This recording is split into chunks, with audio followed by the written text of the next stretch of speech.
اسرائیلی فوج کی غزہ میں سفاکیت نہ تھم سکی۔ المواسی کیمپ پر بڑا حملہ کرنے کے بعد آج پھر خان یونس پر بم برسا دیے، جس کے نتیجے میں 13 فلسطینیوں نے جام شہادت نوش کیا۔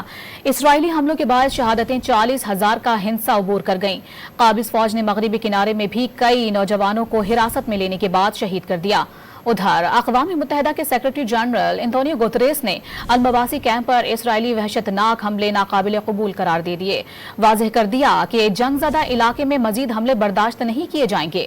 دوسری جانب غزہ میں سرنگوں میں حماس رہنماؤں کو تلاش کرنے کے دوران دھماکہ ہو گیا، جس کے نتیجے میں صہیونی کرنل گولان ویچ کئی فوجیوں سمیت شدید زخمی ہو گئے۔ اقوام متحدہ کے سیکرٹری جنرل انتونیو گوتریس نے المواسی کیمپ پر اسرائیلی وحشت ناک حملے ناقابل قبول قرار دے دیے۔ واضح کر دیا کہ جنگ زدہ علاقے میں مزید حملے برداشت نہیں کیے جائیں گے۔